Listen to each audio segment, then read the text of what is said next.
one day he suddenly appeared with his disciples. So he had a huge number of devotees, disciples. So with that disciple, he wanted to go to Duryodhana, but Duryodhana said, "Why not you go today to Arjuna's camp, and then we'll feast you for another day." And time was there, so they went and sent a message that we are all coming to Arjuna's home, but he has nothing much to give.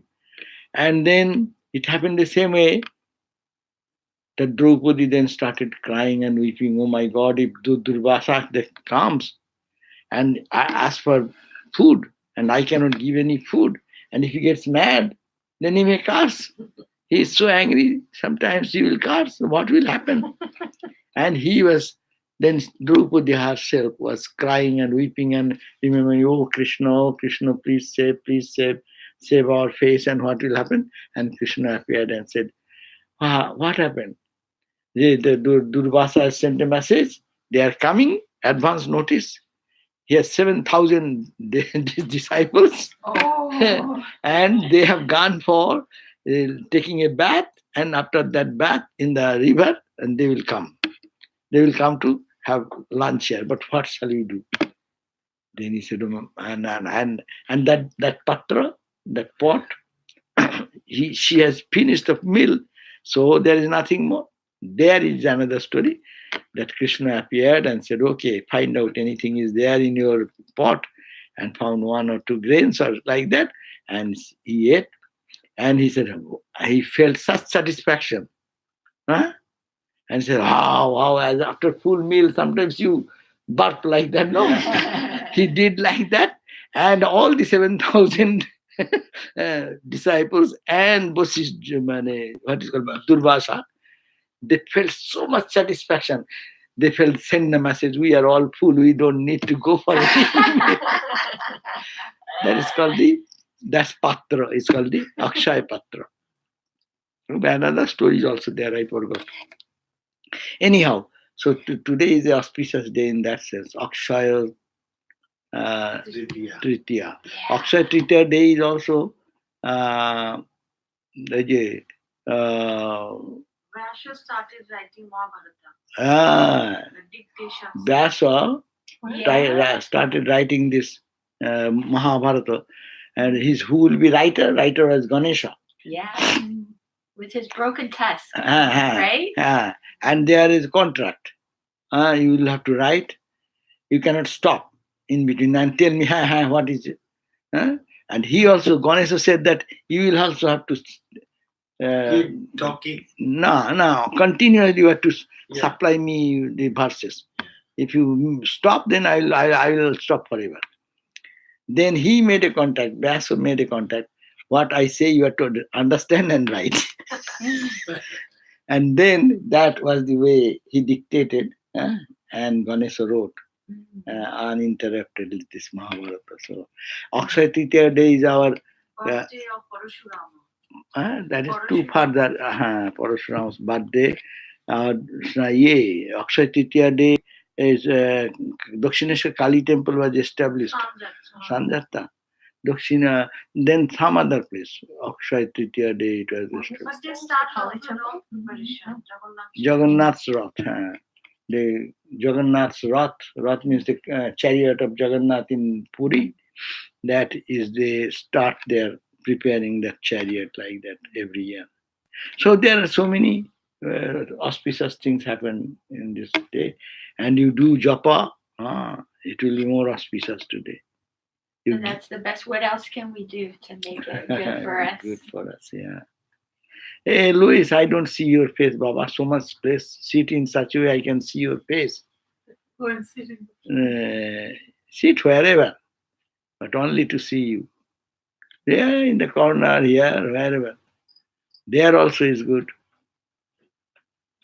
Hey, see? I can see. Oh, so now, today is to have some synopsis, no? Yes, so everybody's going to do one at a time. One of the 9 Ah, um, 9 ways to ways know God. to develop devotion. Yes. So PJ was the first one with Shraddha. Ah, I mean, Oh. what do you say, Sam? We took a chapter, right? We Yeah. took a chapter. the first chapter was the Sravana, Sravana. hearing on narratives of the glory of God, no? Narratives and citing the hymns and praise like that. So you have 5 minutes or less to Yeah, give us your only, interpretation. only. So one, Sravana yes, or Sravana. hearing is the first of the 9 modes of devotion. Mhm. And this hearing can mean hearing of scriptural exposition, including participation during singing, of divine singing, collective singing called bhajana, discipline of the hearing, that of singing together. These Sravana, although looks passive, Hmm. but these are the most potential influence in the mind with the lofty thoughts.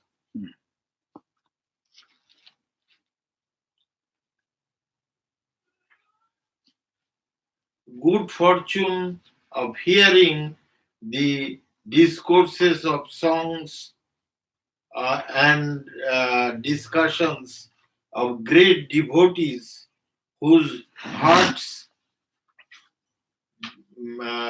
being in the dwelling place of the God.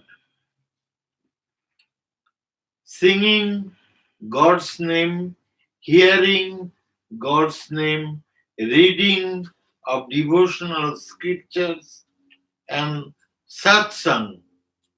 These are the very useful in the line of Sravana. Hmm. Sri Krishna, dwelling in the hearts of all devotees, his name sanctifies all those who utters his name. And this in Bengali it says Srobone Poshibe Prane. Hmm. That means it will enter in your heart by hearing God's name. Hmm. So, and that will generate Ishwar's kripa. The grace of God will come unto you when you do that. Mm. And those who avoid the difficulties of the most difficult path of jnana, if they remain, that means jnana is the jnana yoga, that's one of the most difficult pathways. So those who cannot do it, they don't have to.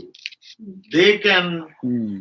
uh, remain in their home singing the God's name, and they talk about the God's name in mind and speech, hearing the recitals of the uh, narratives of the God's name, and that will suffice the Jnana Yoga's difficult parts. And so in the Jnana Yoga, there are 3 things: Sravana, Monono, and Niridhasana. Sravana means first thing. You have to hear the scriptures, study the scriptures. These are the Sravana. And then Monono is the cultivation of this, what we Sravana means we hear. and then is the niridhasana. That means you assimilate all these thoughts, and that will take you to the Lord. Yeah. So, so that's why Sravana is the first leg of the whole thing. So that if you default that part, then you cannot go into the next part. So, uh, so if you take care of your Sravana part, that will take you to the Godhead. So that's why it is so important to achieve Lord's grace. Bah, Good job. Sravana. So Sravana is very important, foundational, and listening to the holy name, chanting the name, reading something to which reminds you, that is the listening part. We do that listening all the time. But God's name, chanting God's name is listening. Okay. Now, second part. The second part is Sravana Kirtana. Yes, yours. Okay. So in this section, they talk about what is Kirtana and then what is the purpose of it, what are the benefits of it. And I think there's some overlap with what you just said, because some of the points are very It should similar. go this side so that your message, the people are listening. Tell loudly. So Kirtana means singing the devotional songs in praise of God, and usually it's sung by a group. The songs can include recitation of divine names, divine attributes, or activities of divine incarnations.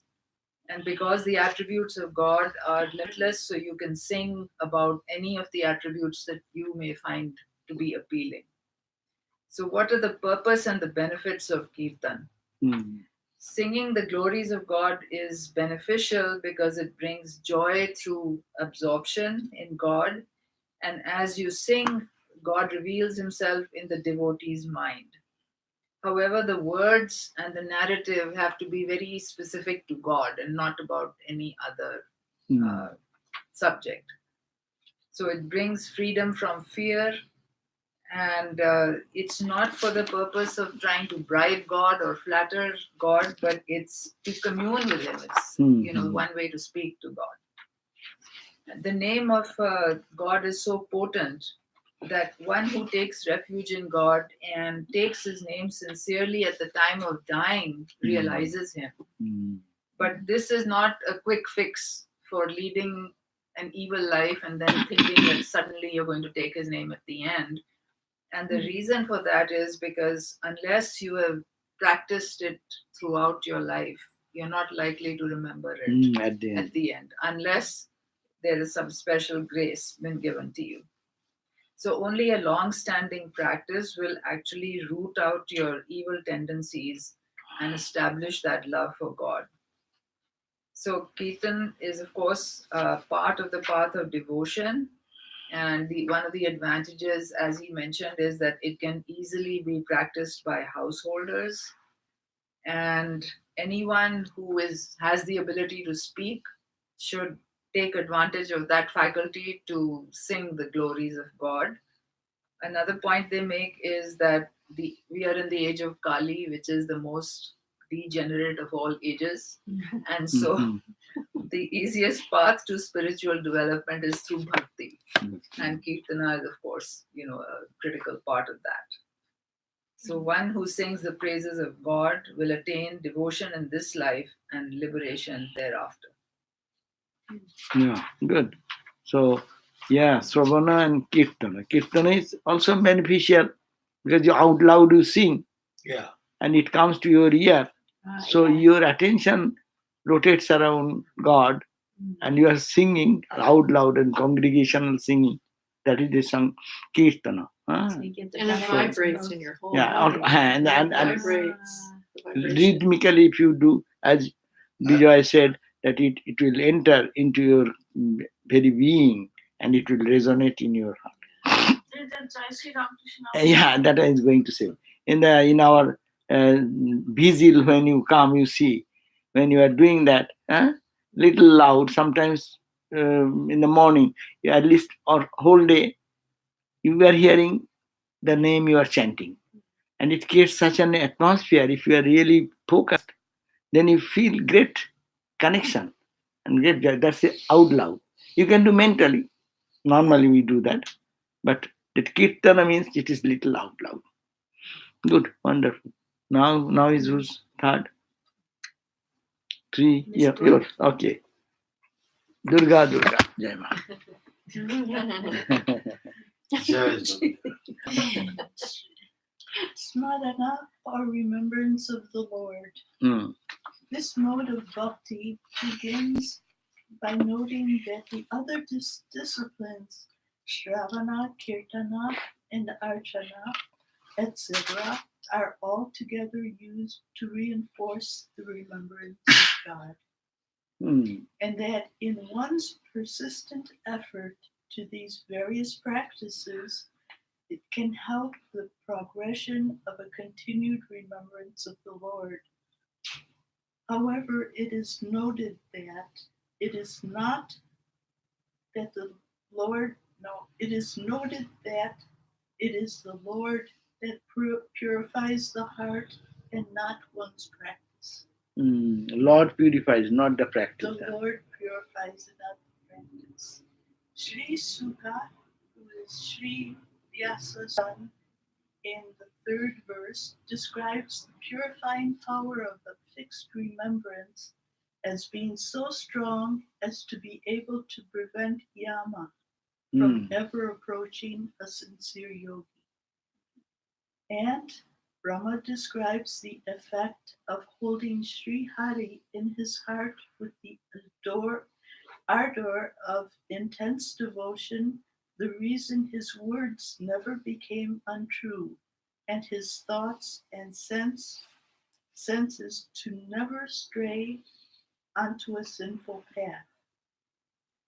Much importance is given to the remembrance of God at the time of death.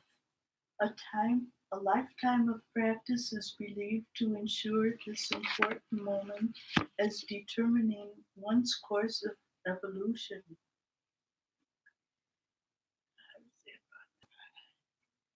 Vivesha Bhakti is a confrontational and communication similar to the Asuras fearing Sri Vishnu. Vidvesha means you are Vidvesha Bhakti. hating relationship. Yes. And Prema Bhakti is loving devotion as that of the gopis. And they are examined, pointing out that the Prema Bhakti must have two factors. Number one, Tadi Yata, a feeling of belonging to Him. Hmm. And two, God must be conceived of as having Anukula, Kulya, Hmm. a favorable response when approached by God. Neither of these 2 points can be related to Vidvesha Bhakti, which is an antagonistic and unfriendly, so the concept of this is difficult to conceive of as a bhakti. There was a controversial account of Jaya and Vijaya in the book, and this addressed, which concluded that some Hindu religions might accept and others might not agree to this form of reasoning, because it does say often that God forgives, and if you do the right thing, He forgives even asuras. And not all people accept that as positive. Sri Ramakrishna spoke of smarana relating to a toothache. Hmm. One continues doing daily chores while constantly aware of the aching tooth. Sri Sukha wrote of the last prayer of the Gopikas to Sri Krishna, and this was in verse 19. And it was for him to bless them with remembrance while they engaged with worldly life. Anyhow, the very last verse was very beautiful. I tried to memorize it in Sanskrit, but I gave up and I won't try now. It says, therefore, abandon all vain fancies about transitory worldly objects which are like mental projections of dream, and fix your mind on me, having purified it by devotion to me. It's No. the remembering that we have. And Sri Ramakrishna also speaks about remembering. And this is the first is here listening and then chanting out loud, and third is that remembering continuously. That's why we also say that we cannot do much more thing, but feel that he is there with me. Remember the feeling, remembering his presence inside. That's a great sadhana. Wonderful. Then comes the fourth one. Servitude, attitude of service. Who had that? Probably. I didn't bring the paper. I forgot it, but it But could you have can say been. that's what you have Could have sufficient. been Surya, because I think he's the only one that's not here. Who was that? Surya. Surya. Huh? Yeah. Okay, so we can skip or we can substitute with something. Does anyone know it that wants to get there? What is the sixth one called? Fourth is the fourth one. It is called the serving. Serving. Fourth, serving. Anyone remember about it? Padu Sevanam means you. Yours is Padu Sevanam. Oh, serving. Achha. So I'm going to summarize stand 7, which is Padushiva or divine service. Fourth of the 9 devotional. Fourth one. You are. Fourth one, but chapter Okay. 7. Yeah. Okay. You're the seventh one. Achha, that's okay. Padushiva literally means serving and washing the feet of the Lord. This kind of service can be done to one's revered teacher or guru. Also, during worship, we can wash the feet of our chosen deity. If we can personalize the deity and do all our work in the spirit of dedication to him, when we can surrender all our actions at the feet of the Lord, we can speak of surrendering ourselves at his feet. In a wider sense, it could be service in general, including service to his devotees and his immanent presence in all beings. I have picked some passages from this chapter which I think will help us in our quest for spiritual advancement. The service of the Lord's feet washes off impurities of the devotee's mind, so the devotee can cleanse off all mental impurity endowed with the strength of non-attachment, and realization establishes himself at the feet of the God. It is generally thought that knowledge is truth, given freedom from fear, but it is God's grace that generates Tattvajnana, and therefore he alone can offer freedom from fear and is not affected by miseries of births and deaths.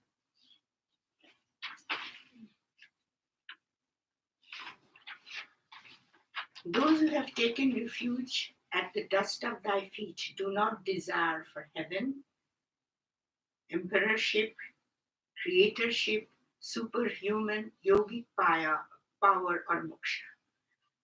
Lord, thou all-pervading being, I do not desire for any boon other than the privilege of serving thy feet, which is the only blessing worth of aspiration by men or renunciation.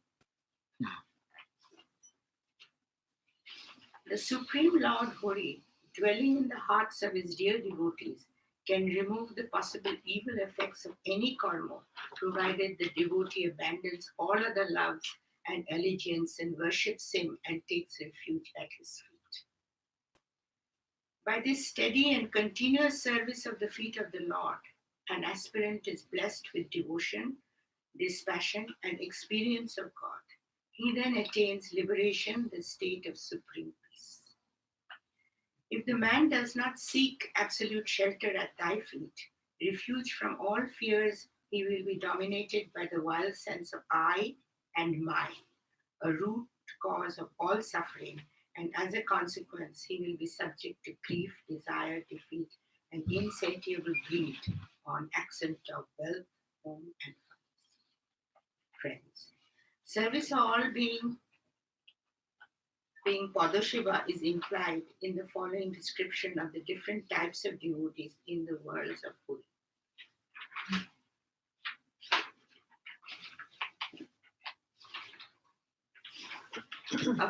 A perfect Bhagavata or devotee of the Lord is one who sees the Atman in all creatures as an expression of the Supreme Being and all beings as dwelling in the Bhagavan, the Supreme Spirit. A mediocre Bhagavata is one who entertains an attitude of adoring love towards God, of friendliness to his devotees, of kindness and sympathy to common people, and indifference to enemies and bad people.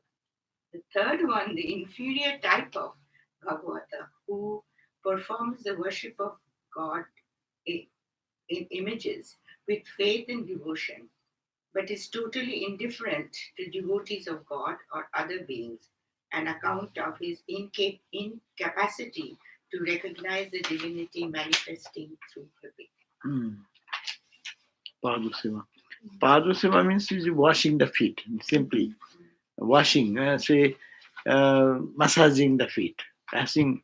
Those are as if two things it indicates. One is I am humble, and I love you so much, I respect you so much, I want you to be happy. So massaging the feet and this and that has a relation of service idea, as also the more intimacy. No one allows to serve you unless you are very close to that person. So God will not allow someone to be very intimate unless you have devotion and you are purified by this Sravana and Kirtana, listening, and then also remembering. The devotee who chants the name of the Lord, who is listening to the Kirtana, as also remembering the Lord, and with that type of mindset, he goes to serve the Lord. That means as if he is there present, not the photograph. Normally, it becomes very little dull because in the temple we do where we are serving him, but mentally you can serve. You can feel that you are massaging the feet, you are wiping his feet, you are putting flour in the feet, at the feet, putting sandal paste, and all these different types of thoughts. So this is the fourth one. Now the fifth one, Charanamrita. Every day we take that sip, that water. That is called the Charanamrita. Means you have served his feet, washed his feet, and that water you are drinking. That means it has its own purifying power. That's why Charanamrita. Amrita means nectar. Charana means the feet. And the washing the feet, that water has become like nectar. So people, in every Hindu temple you go, but in any Hindu temple, there will be some charana. You go to Malibu temple, they used to give something to sip. You go to Belur Mott even, to circumambulate, and there is a particular place, huge pot is kept with that water, with which the worship has been done. And so worship is done. I'm offering flour at your feet. I'm offering water at your feet. No, I'm rinsing your feet. So that's why it is so important. Offering mantra that What does it mean? What is that mantra means? Hey, she's running away. She always runs away. Jat bhakti lesa samparkat. That means with that bhakti, the devotion, with the less means straight of bhakti, with that relation with me, Jat bhakti lesa samparkat paramananda sanklava. That I am washing that paramananda, supreme bliss, that is washed as it were. Tasmaite parameshanu, to that supreme being, param, that the supreme God, padyam, this water, which I am offering at your feet, shuddhayo kalpai, for my purification, I imagine that it is purifying me. I offer it, and that water which comes out, that will purify me. That is the mantra with which we chant in the temple when we offer water at the feet of the Lord. Okay, now is the paying, what serving holo archan, yes. So now serving is Padasam, worshipping, Who is that? Well, I have 8, which is Archana, but it's Archan. Yeah, Archana is yours. the chapters and the strand numbers are different. So Different, yeah, oh, no, yeah. okay. Let me get my glasses. Archanam. No, I'm gonna do it. Archanam is yours. That's worship. Okay. So puja, archana, worship is most special to Hinduism because it's done with symbols or images of God, which is unique to Hinduism and some forms of Buddhism. We have a great deal of misunderstanding with some religions of our use of symbols and statues and images, such as with Christianity and Islam.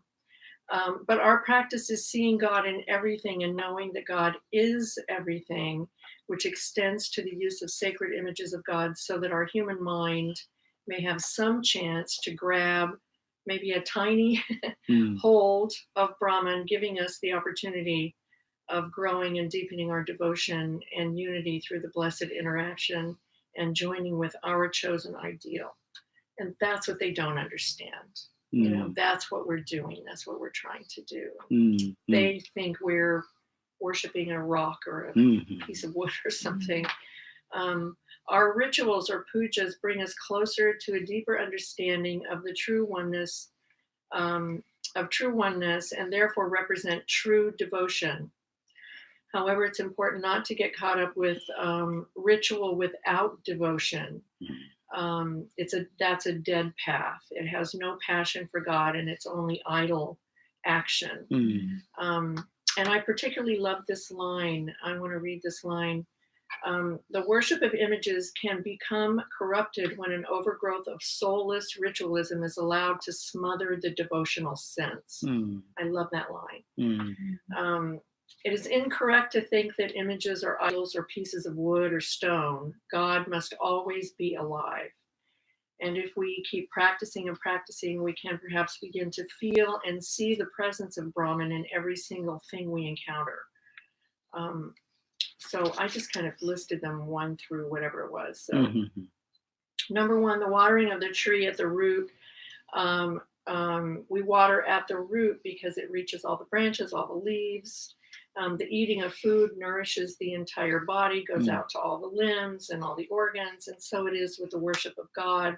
The worship of God in one image is supposed to reach out to deepen the worship of him in all images.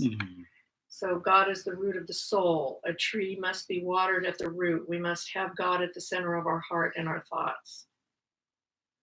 The work we do in the world will not be as great or contribute to the world if the thought of service to God is absent. If a person does not work in the world but is deeply devoted to God, the prayers and devotion of that person reach out with much more power and do more good to the whole world than someone who works with no thought of God.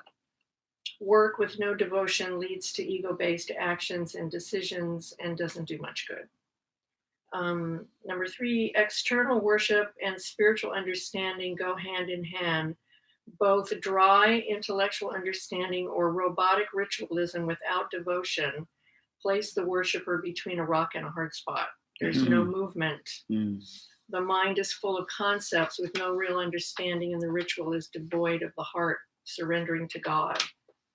Placing the mind on an image creates a sense of knowing and realism of God. 4 through 5. Householders should worship the Lord with the help of resources earned in righteous ways. It seems like it would be difficult to be a true devotee and worshiper of God if we lied and cheated to get what we have, right? So 4 and 5. Householders should worship the Lord with the help of resources earned in, I just did that one, sorry. Number 6. Mm. God does not exist because of us. I love this part. Mm. We exist because of God. Yeah. God does not need nor desire our worship. Yeah, right. We need to fulfill the duty of acknowledgement to God for our existence. Worship and devotion give us a path to realization of oneness. And then here's another line I really wanted to, I love this line. Worship and communion are ways he, the worshiper, realizes this dependence. And when a worshiper thus feels linked with him through disciplines, he becomes a sharer of his glory. I love that line. Mm. Number 7, those who worship for worldly satisfaction, excuse me, are completely blinded by Maya and have no vision of the real truth that leads to the deep knowing that satisfying the body is fleeting and has no real meaning. I found that to be very profound. Mm. And then 8 was the story of how Bali fought back the forces around him to gain control of the earth and the heavens. And even though he was a righteous man, he'd become enamored of his own glory and gain. Even so, in the end, he showed his devotion and worshiped the Lord by giving his head to fulfill the promise to never turn anyone in need away. And even knowing he would lose everything, he kept his vow, and the Lord rewarded him. Mm. So that's worship. Mm. The meaning of this verse comes long after a description of procedures of ritualistic worship as follows. No matter what ritual is performed, if it is not performed with true devotion from the heart of the worshiper, the ritual itself is meaningless. Mm. So again, that thought of just action with no devotion. And 10 through 13, the Lord declares that he lives in all beings. Therefore, if a worshiper performs rituals and worships him in images, but obstructs and mistreats others and leads an egocentric life, the Lord will not be pleased by his worship. That type of worship is then meaningless. Man should worship God by kindness towards others until he actually realizes God's presence in himself and in all beings. As long as we are self-centered and make a difference between ourselves, God, and all beings, man will be subject to the fear of death. We should serve all beings with honor and love, knowing fully that we are serving God because he lives in all beings. Mm. Mm. No, Love it. this is very, very good idea. The worshipping him, you worship everyone. Yeah. But Krishna came to Draupadi, and Sri Krishna was given one grain of rice, and he felt satisfied. All the 7,000 devotees of Durvasa, they felt wow, as if they are all filled in. There is a story in Ramakrishna's life. One day he was coming back from Calcutta, and when he was coming back from Calcutta, he felt very hungry, and he went to see the doctor, and after that he was coming back by boat, and from Calcutta to Dakshineshwar by boat, and in between there was Latu, the young, he has no money, and Latu and Abhidanand, who came over here, he was a young boy, and was the Golabma Joginma. Either of them, one was that she had little 4 annas or something, small amount of money. And Ramakrishna said, I'm very hungry. I want to eat something like a child. So they asked the boatman to stop and send Latu and Abhedananda, they are 2 young boys then, with this money, get some sweet from some shop. And they ran and brought something. So some sweets came in a paper plate, whatever the sweets. And then as soon as Ramakrishna had that, he didn't consider that anyone, the same way everyone is hungry.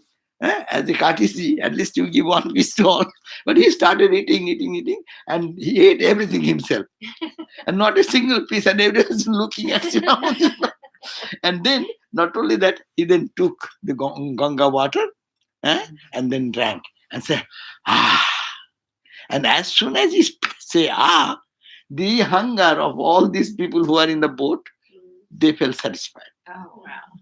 So this is the indication that if you feed God, serve God, then you serve everyone.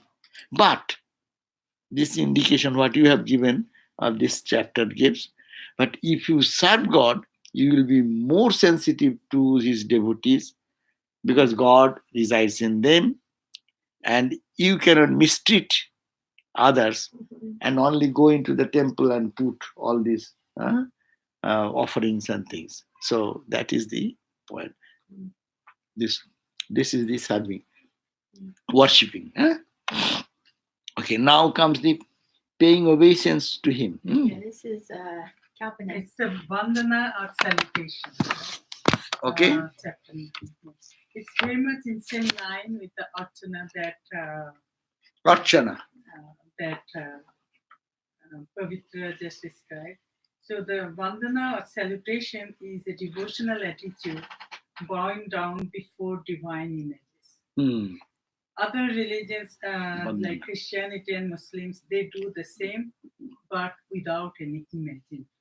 Image, no image. No images. Although I'm not sure, the people bow down in front of Christ as well. But according to the description, they said usually there are no images in Christianity or Muslims religion when they bow down. Hindus do Vandana by bending down, kneeling down, with folded hands, or by prostration. So just folding down and kneeling down, or by prostration. In ritualistic worship, prostration is performed before and after the worship. So at the beginning and at the end of the worship, that you kneel down or do the prostration. In a comprehensive sense, Vandana is the attitude in life of submission to Almighty. So that's what it represents, that you are not doing puja just as a show, but you are submitting to Almighty God. It also implies respect for all, not just for God, seeing God in everything as He resides in all of us. Reverential submission should be distinguished from pseudo humility. A true servant of God is naturally dignified and humble without a touch of ego, and respects and shows respect to everything that everybody comes across. So it's a very short and succinct chapter, but describes the how we do the Vandana or salutation to God and what it means. Salutation to God. So salutation to God is salutation or respect for everything or everybody that you come. Right. But Maharaj, in the spiritual life, the ultimate goal is to obtain the grace of God. And to get the grace of God, You submit. your Atto-nivedon or Atto-samarpan, self-surrender. That will be the last one. Yeah. We'll discuss. And that we always need. Yeah, for that reason, you humble. Yeah. Ramakrishna's example, water does not accumulate in a high mound. Water, if the rainwater comes, you cannot catch it in the top of the mountain. Water comes down where it is. That's a humble. So when you prostrate yourself with my raised head, I am somebody. That water devotion will not grow. It will not come here. But when you bow down your head and prostrate before the Lord, then His grace comes. Anyone who humbles, who humble down, you feel compassionate for him. Anyone comes and prostrate. There even our earlier tradition was there. The students will come to a teacher with a bundle of firewood and humbling at the feet of the teacher, saying that I want some grace from something from you. I am a student. So humility, that is one. Okay, now will be the practice of servitude, no? That's you, right? Uh, Servitude? No, That's I was 7 and I thought that was divine service. That was so that's servitude. That's, yeah. no, I did divine service, which was 7.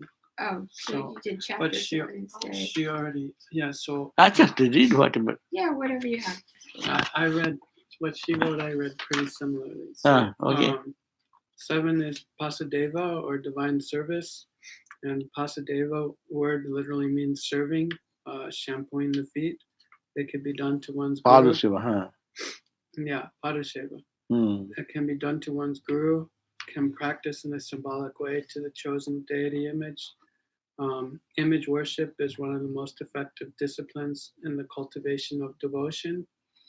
And genuine devotion is the best atonement for all sin and the most potent cause of enlightenment. Very good.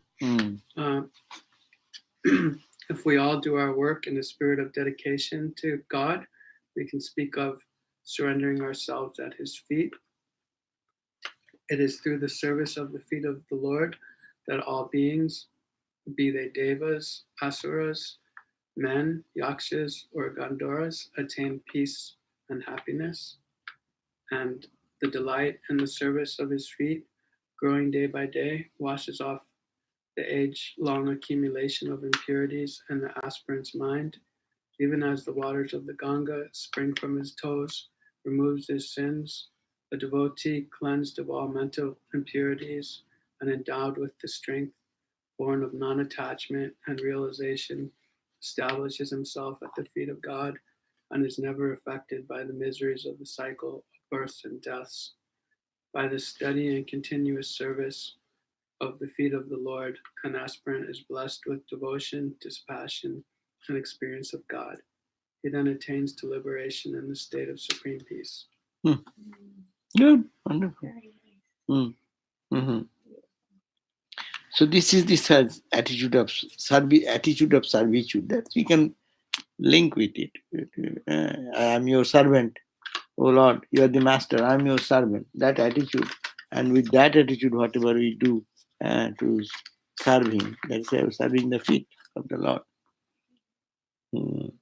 And now, The next one is me. Yes, Shakya. that's me. Okay, Shakya. And so this kind of is the next step after that, because in Sakya, it's not so much that you're the servant, but that you're more on an equal basis, like a good friend with the Lord.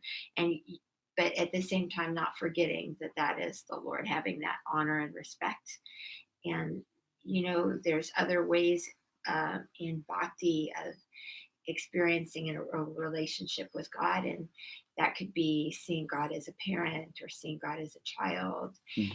But in Sakya, it's seeing God as your dear friend. And I like this one so much because it reminded me of the Arjuna and Krishna relationship, which is, I think, is so wonderful. And it also said that this type of relationship is a kind of love. It leads to priti, which is a loving and joyous feeling that one has in the presence of an object that has a deep and irresistible attraction for one.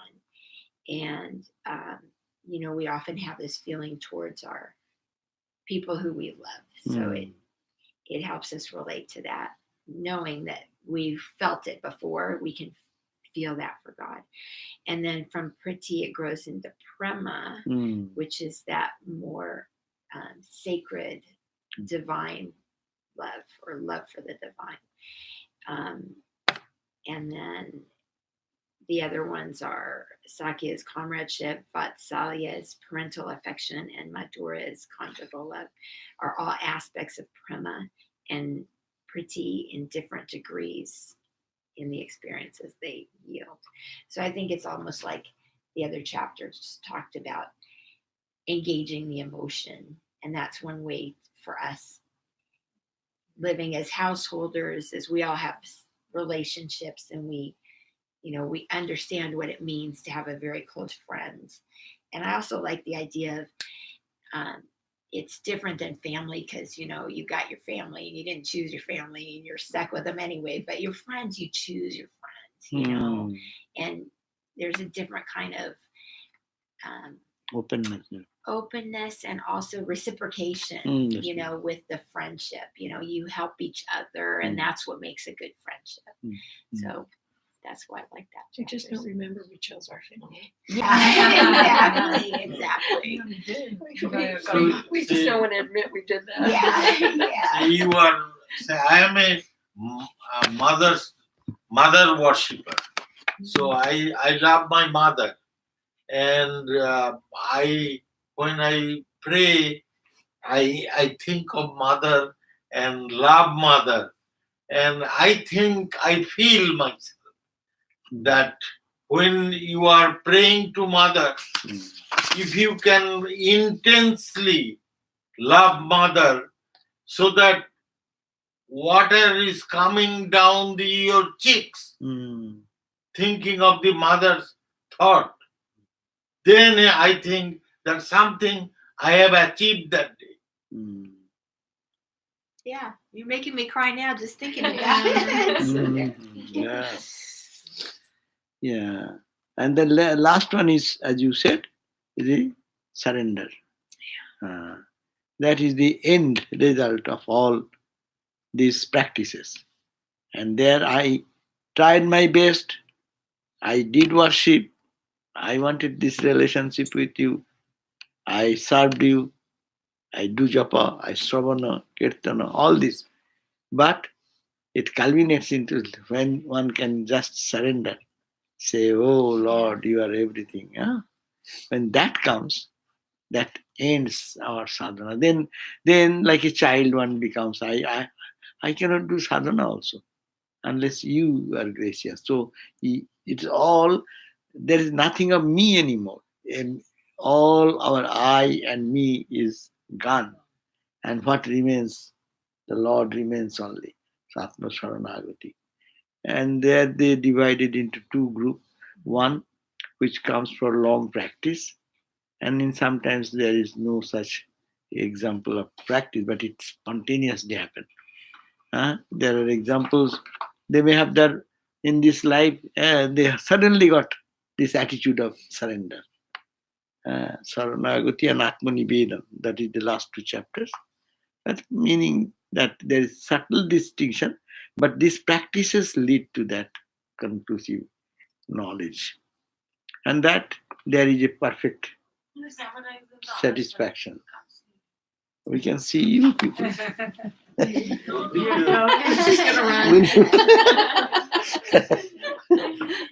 Will you say something? No, you turn around to you. That's turn around. I am saying that. We are talking, but people are not. Anyhow, online. So they are seeing every day. But the ultimate thing after the Atma Samarpan and Atma Nivedan, self-surrendering. Then nothing remains anymore. You achieved everything. What if, as you say, tears will flow, yeah, and only will feel that it is joy and joy. This is tears sometimes. Normally, tears are signs of your suffering and pain. But it's called prema ashru. The word is called prema ashru. Ashru means the tears. But it is not the ashru, the tears. Suppose someone tells me something harsh. I feel so much shocked, no? And I cry. That is also ashru. Tears. But that is total difference with the ashru, the tears, when I pray to God and say, oh Lord, oh Mother, I cannot do it. Please do something. Oh Krishna, please help me. I am incapacitated. I cannot do enough sadhana. All the prayers are like that. Shankaracharya is, even Shankaracharya, in one hymn, he is saying, oh, I am Kukarmi. I am the worst person, did so many bad things. Kudasa, I am fan of doing all bad things in my life. I am keeping my association with evil things, bad actions, bad thoughts. And so, Gatistam, you are my Gati. You are my surrender. Please, you do something. So there is a total surrender. And that time the tears come. That joy, that tears of joy.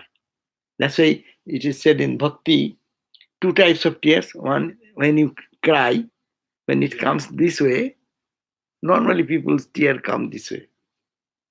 This is called what we, for material loss. That suffering or that type of emotion which generates the tears in the eye for the mundane things of the world, then that tear comes towards the nose. And then when really your love for God comes, it will shift your direction. It will this way, and it will come this way. That end. That is found with the sadhakas, the spiritual aspirants who are practicing devotional things like that. And then with that comes haripilation. Vasu, Romancha. These are the 8 Sattiko expressions of when love developed fully with this type of surrender or this type of absorption, this type of serving the Lord comes.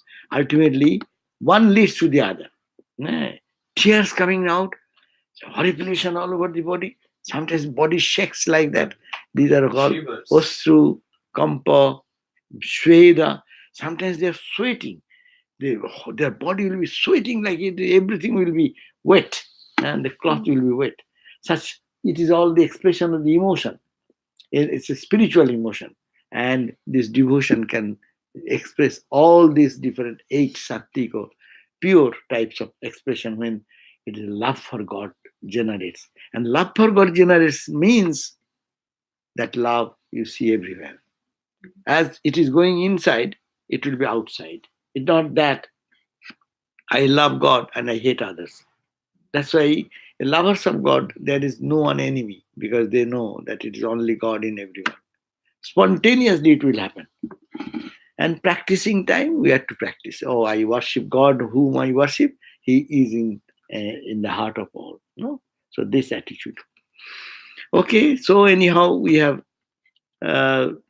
wonderful. At least you have presented. It's difficult to concise the first big chapters to a synoptic, and also small chapter to say something about that. Both are difficult, but we have tried our best, and we have also spent long days with this. But you can, this book can be continued to study because you have already done it. Take one verse someday, one place, and you can think on that, and you can get a deep insight of it by just reading, by get inspired by your own thoughts and ideas coming into it. So we end here. So next day we'll be reading this Upadeshamrita. This everything is Amrita, Amrita. Amrita is nectar. Nectar. And it is the Rupa Goswami's composition. So that we'll read, and he was kind enough to print out the first few pages. So it is 10 copies are here. So you need not have to have the books. They can share it. And this book, I was thinking that we will not go to our bookstore to have it, but our Sarvadesha Prana was kind enough. She inquired once, twice, thrice, and then she has placed some order, and we hope that they will come. When it comes, we have it here. But before that, we can utilize this first chapter, no? This contains the first chapter. Oh, very nice to read that. Huh? Is that the whole book? No, just No, chapter. No, you gave that. That's You fine. know. Yeah, It's what 10 you pages. gave, that is the copy of that. Yes, 10 pages only. the first 10 chapter, pages. Right? Okay, 10 pages, it will go on. Plus introduction Hmm. and contents. Okay. So we'll start next time. Next day. Next time when huh? Yeah. Okay. So what shall I do? You take at least one copy of yours because she worked hard, made it this font, big font, and collected from the old size book. In the book, when you get PDF, it is very small. Yeah. So it has to blow They up. will not very clearly. Oh. Done. No, PDF should be clear. It shouldn't be difficult. It doesn't very But clear. online, I have sent you the, Yeah, all of you have got the link. link. You can try yourself Right. for the entire book. I found it on Amazon. I used so I got a copy of it. You got a copy. Yeah. So you take one. Keep it Thank you, with you. Swami. So you, whoever, We pass take it one. around. I'll pass it around to everybody. You have the book. Yeah, I have the book, so I don't use it. Okay. Today is our Swami Ishtananda. Swami Ishtananda from Florida. He will be speaking this evening. He just came now, maybe, while we were in the class. I met him. Where should we Did put you? the